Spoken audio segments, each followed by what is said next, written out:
नमस्कार प्रिय दर्शकों व श्रोताओं, भक्तजनों, आप सभी का मेरे इस चैनल पर स्वागत है। जो भक्तजन मेरी वीडियो पर नए हैं, चैनल को सब्सक्राइब कर लें। मैं श्री रामचरितमानस लंका कांड से बोल रहा हूँ। बड़ी सुंदर बात कही गई है। श्री राम जी ने किस प्रकार सुग्रीव से और अंगद से सारी सेनाओं से कहा है, बड़ी सुंदर बात कही गई है। ये तब का प्रसंग है जब समुद्र के किनारे श्री राम जी बैठे हैं। वहाँ पर शिव जी की पूजा की है विधि पूर्वक। पूजा करने के बाद सुग्रीव से, अंगद से और हनुमान जी जहाँ पर और भी सेनाएं हैं, तो उनसे क्या कहा है, बड़ी सुंदर बात कही गई है कि वही मुझे पा सकता है जो शिव से द्रोह नहीं रखता, और जो शिव से द्रोह रखता है वो मुझे पा नहीं सकता है। तो यहाँ पर बहुत बड़ा रहस्य छुपा हुआ है। बड़ी सुंदर बात है, समझना है आपको। शिव द्रोही मम भगत कहावा, सो नर सपने मोह नहीं पावा। अब यहाँ पर शिव का मतलब क्या समझते हैं लोग? शिव का मतलब तो शिव जी समझेंगे, वो भी सही है। शिव समझेंगे, वो भी सही है। शिव द्रोही मम भगत कहावा, जो शिव से द्रोह रखता है और मेरा भक्त कहलाता है, वो मनुष्य ही मुझे स्वप्न में नहीं पाता। तो शिव से द्रोह रखता है शिव। अब जैसे बाहरी अवस्था से लोग समझेंगे कि शिव जो भोले बाबा हैं, शंकर जी हैं, तो वो भी शिव है, लेकिन शिव का अर्थ नहीं मालूम है कि शिव है कौन। शिव कौन है? शिव है जो सब में है, चर अचर सब में समाया हुआ है। हर व्यापक सर्वत्र समाना, प्रेम से प्रकट हो में जाना। जब तुम्हारे अंदर भक्ति और श्रद्धा भाव होता है तो पत्थर में भी तुम भगवान को प्रकट कर सकते हो। तो मुझे एक बात बताइए, वो पत्थर में भी भगवान कैसे प्रकट हो जाता है? तो परमात्मा है ना, लेकिन तुम माया के रूप में, माया के वशीभूत होकर, माया का पर्दा डले हुआ, तुम सिर्फ उस सगुण रूप में भगवान को प्राप्त करना चाहते हो। जो श्री राम जी थे, शंकर भगवान थे, कन्हैया जी थे, उन्हें है तुम भगवान मानते हो। लेकिन जो माया से बने हुए मनुष्य जो हैं, उन्हें तुम भगवान मानते हो, लेकिन उन्हें नहीं मानते हो जो सर्वव्यापक, जो सर्वत्र सब में समाया हुआ है, अचर चर सब में समाया हुआ है। सब में है वो, छोटी चींटी से लेके हाथी तक, सब में, देवता से लेके भगवान तक, मनुष्य से लेके सब में वही है। शिव का मतलब यही है कि वो सब में है, और यही श्री राम जी सेनाओं से यही बात कह रहे हैं कि ये शिव से द्रोह रखता है।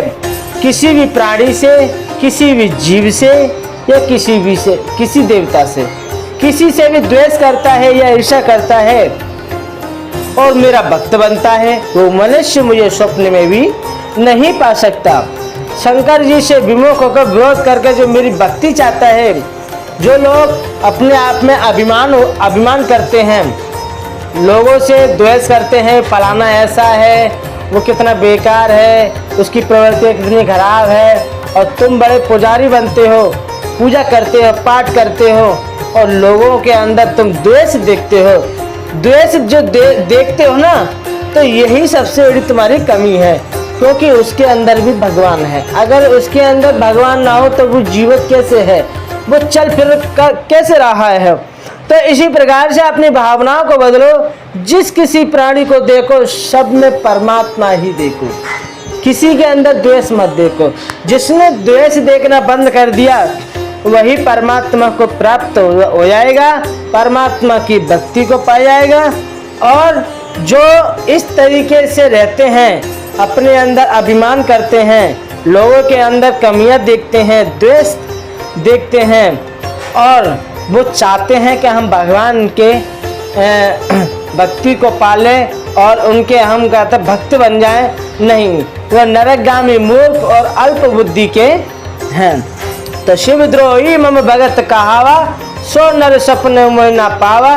शंकर विमुख भगति चय मोरी, सो नर काम मूढ़ मति थोरी। तो यहाँ पर इतना सुंदर प्रसंग जो है वो बहुत सुंदर है। मैंने अपने हिसाब से इसका व्याख्या किया है, लेकिन जो मैंने जाना है वास्तविक, वो मैंने आपको बताया है।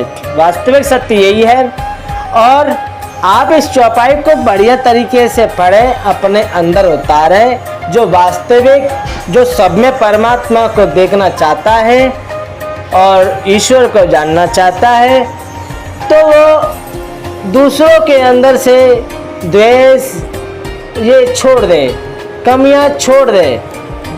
ये कि हम द्वेष देखते हैं कि वो ऐसा है कि वो ऐसा नहीं। तुम्हें ईश्वर को पाना है तो माया के पर्दा को हटाना है। और माया का पर्दा कब हट सकता है? जब तुम बाहरी वृत्तियों से देखना बंद कर दोगे। बाहरी वृत्तियों से लोगों के अंदर जो तुम कमियां देख रहे हो, द्वेष देख रहे हो, ईर्ष्या तुम्हारे अंदर हो रही है, तो तुम ईश्वर को प्राप्त नहीं कर सकते। जन्म जन्म मुनि जतन कराई, अंतराम कहीं आवत नाही। जन्म जन्म में तुम भगवान की इस तरीके से पूजा करते रहना, आराधना करते रहना, लोगों के अंदर कमियां देखते रहना, तुम्हें ईश्वर मिल ही नहीं सकते। और ईश्वर तुम्हें एक ही जन्म में प्राप्त हो जाएंगे जब तुम पूर्ण तरीका से सब में परमात्मा को देखने लगोगे, माया के पर्दा को बिल्कुल दूर कर दोगे, उस इंसान को देखना बंद कर दोगे जो अपने अंदर जो हरकतें हैं उनको जो करता है उनको देखना बंद कर दोगे। सिर्फ तुम उनको देखकर तुम्हारे अंदर एक परमात्मा की छवि का दर्शन होने लगेगा, तब तो आप परमात्मा का दर्शन कर पाएंगे। अन्यथा आप ईश्वर से धोखा खा रहे हैं सिर्फ अपने अहंकार के बस होकर। क्योंकि भगवान जिसे अपना मानते हैं और भक्त जो उन्हें अपना मानता है तो वो सब में द्वेष देखना बंद कर देता है, तो परमात्मा उसे अपनी ओर ले लेता है। तो शंकर प्रिय मम द्रोही, शिव द्रोही मम दास, ते नर करई कलप भरी, घोर नरक में वास। जिनको शंकर जी प्रिय हैं श्री राम जी को, शंकर जी किनको प्रिय है? श्री राम जी को। परंतु जो मेरे द्रोही हैं, राम जी कह रहे हैं जो मेरे द्रोही हैं और शिव जी के द्रोही हैं और मेरे दास बनना चाहते हैं, वो मनुष्य कल्प भर घोर नरक में निवास करते हैं। शिव द्रोही और जो मेरे द्रोही हैं, श्री राम जी कह रहे हैं कि जो दूसरों से द्वेष करता है, दूसरों से शत्रुता बांधता है, वो मेरा भी द्रोही है और सबका द्रोही है, सबका द्रोही है वो। तो वो मनुष्य क्या है कि मेरा भक्त बनना चाहता है लेकिन वो मनुष्य कल्प भर घोर नरक में निवास करते हैं।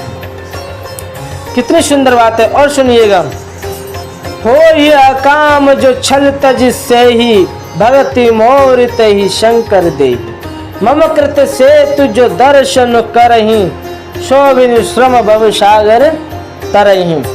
जो छल छोड़कर और निष्काम होकर, छल कपट को छोड़कर और निष्काम होकर, जिसमें किसी भी प्रकार का माने फल की इच्छा न हो। निष्काम कर्म क्या है कि हम कर्म करते हुए जिसमें फल की इच्छा न हो, निष्काम होकर श्री रामेश्वर जी की जो सेवा करते हैं, श्री रामेश्वर की जो सेवा करते हैं। श्री रामेश्वर जी क्या है? जो हमारी जो आत्मा है वही तो रामेश्वर हैं, जो उसकी सेवा करते हैं। किसी भी प्रकार का आत्माओं को कष्ट नहीं देना, उनकी सेवा करना। उन्हें शंकर जी मेरी भक्ति देते हैं। शंकर जी क्या देते हैं?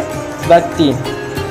और जो मेरे बनाए हुए सेतु का जो दर्शन करते हैं, सेतु का दर्शन क्या करना है मालूम है? जो परमात्मा के बनाए हुए जो मार्ग हैं उन पर चलना, उनका दर्शन करना, फिर बिना ही परिश्रम के संसार रूपी समुद्र से तर जाता है। जब वो मेरे बनाए हुए मार्ग पर चलेगा तो उसे परिश्रम नहीं होगा इतना, वो संसार रूपी समुद्र से तर जाएगा। तो यहाँ पर जो बात मैंने कही गई है ये श्री रामचरितमानस, वो मैंने अपने शब्दों में थोड़ा सा ही मैंने व्याख्या की है। अगर इसकी व्याख्या अगर आप करोगे, जब अंतर्मुखी हो जाओगे तो आप इसकी व्याख्या में एक चौपाई में पूरे दिन डूबे रहोगे। इस चौपाई में इतना तत्व है कि एक चौपाई में पूरे दिन डूबे रहोगे, यही तो आनंद का रस है, यही रस है संतों का, यही रस है। ये क्या है? श्री रामचरितमानस छह शास्त्रों का रस ही रस है, छह शास्त्रों का, संतों का रस है। तो मेरे प्यारे श्रोताओं, भक्तजनों, जो आपने सुना है तो वह बात सत्य है, और आपसे मेरा यही निवेदन है कि आप श्री रामचरितमानस को रोज पढ़ा करें, क्योंकि पढ़ने से मन जो है वो पवित्र होता है और आत्मा से हमारा मन का कांटेक्ट होता है। ये हमें सबसे पहले इस मन को बांधना है, क्योंकि मन ये संसार में भटकता रहता है, तो यही बंधन का कारण है, और इसका संसार से भटकना बंद हो जाता है, यही मुक्ति का कारण है। जब मन आत्मा से जुड़ जाएगा, जब मन आत्मा से जुड़ जाएगा, तो फिर इसे मुक्ति अपने आप मिल जाएगी और ये प्रभु की शरण में जाकर आनंद में हो जाएगा। तो मेरे प्यारे श्रोताओं, भक्तजनों, मैं अपनी वाणी को यहाँ पे विराम देता हूँ। जय सिया राम, जय श्री राम।